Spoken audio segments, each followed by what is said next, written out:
I didn't wake up one day and decide to give my life away. No one asked me to sign anything. No one forced my hand. If someone had, I might have noticed. I might have resisted. Instead, I gave it away slowly. I traded pieces of it for peace. For approval. For the comfort of not having to explain myself. And because each trade felt small, almost reasonable, I didn't realize what I was losing until there was very little left to recognize as mine. From the outside, my life looked intact. Predictable. Respectable. I did what was expected of me, when it was expected, in the way it was expected. I showed up. I participated. I smiled at the right moments. Nothing was wrong enough to justify leaving. That's how it works. I told myself that compromise was adulthood. That wanting less was wisdom. That letting go of personal desires was the price of being stable, reliable, mature. I believed that people who insisted on living authentically were reckless, naive, or selfish. So I chose the safer path. I let other people's needs take priority. I let circumstances decide for me. I learned to recognize what was acceptable and quietly suppress everything else. It didn't feel like erasing myself, it felt like being considerate. People thanked me for it. They said I was easy to work with. Easy to live with. Easy to rely on. I accepted the praise because it made my self-erasure sound generous instead of empty. Inside, something began to thin. I didn't feel miserable. That's the part that kept me stuck. Misery demands attention. Misery creates urgency. What I felt instead was neutrality. A flat emotional surface where nothing hurt deeply and nothing mattered too much. Days passed without resistance.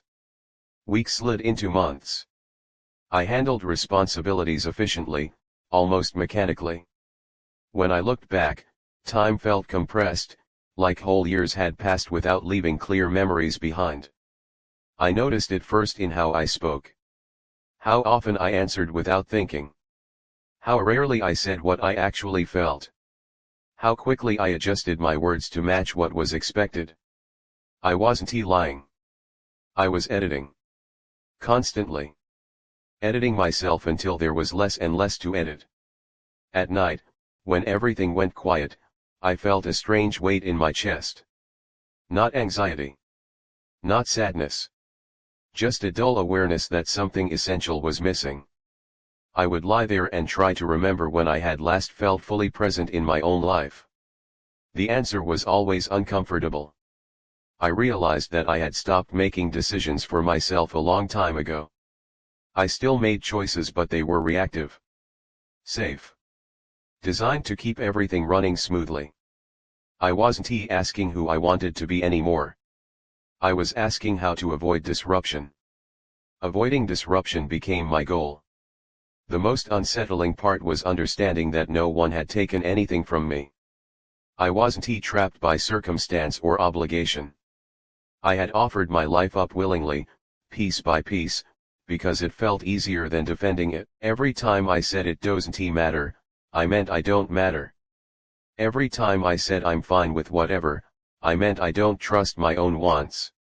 Every time I chose silence, I reinforced the idea that my voice was optional. Over time, that idea settled in. I started seeing myself the way others did: useful, dependable, replaceable. I became good at fitting into roles that required me to exist without fully being there.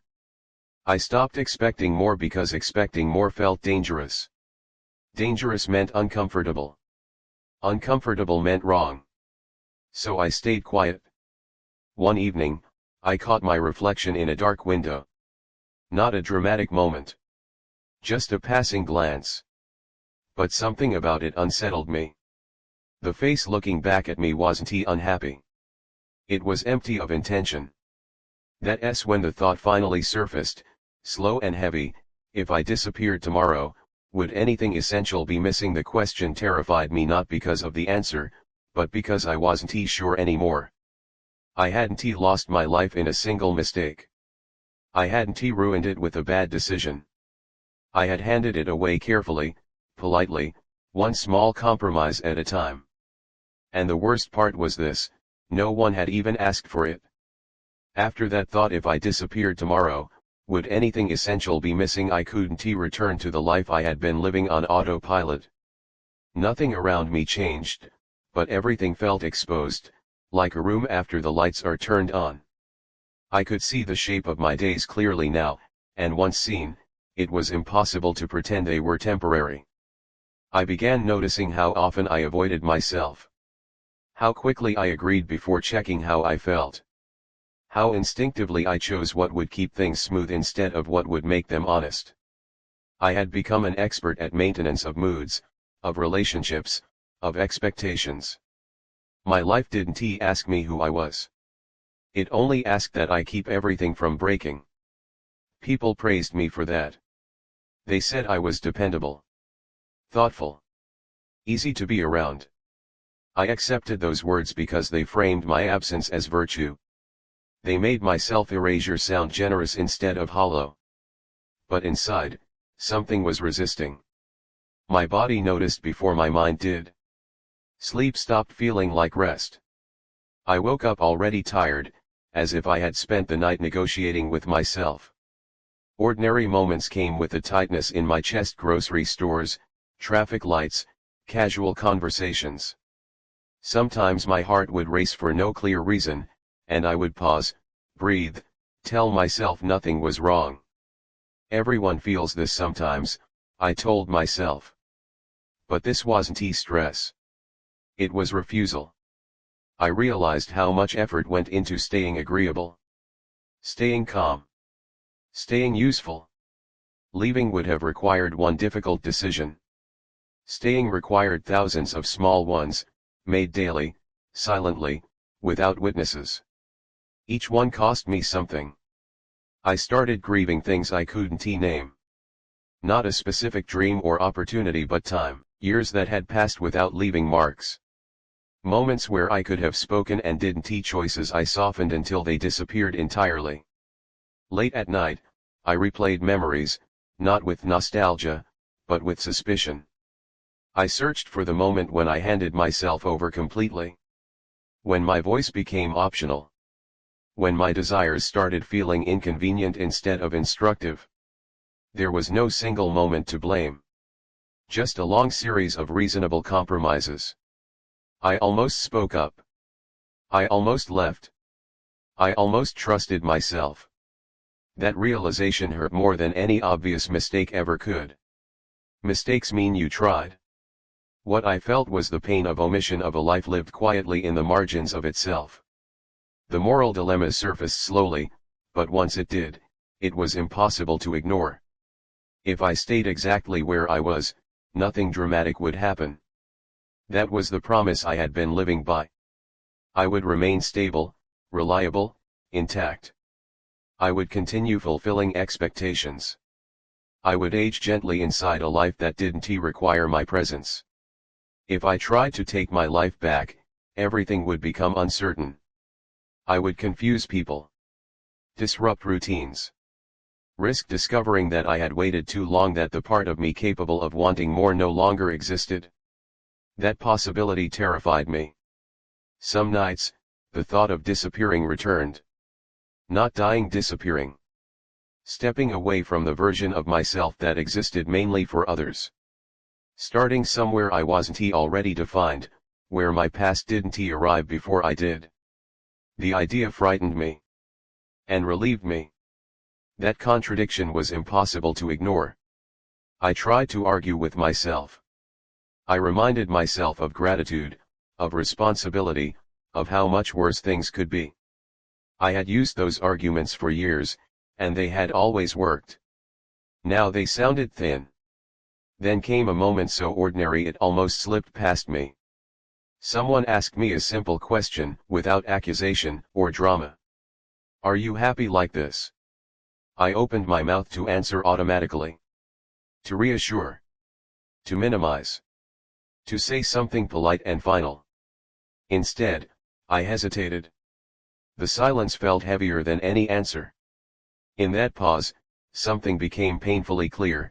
I wasn't choosing this life anymore. I was maintaining it. Maintenance doesn't ask who you are. It only asks that you keep things running. And I had become very good at that. Too good.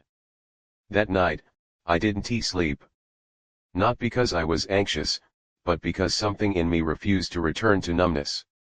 I realized that my life wasn't broken. It was unfinished. And no one else could finish it for me. For the first time, staying felt like an active decision instead of a default.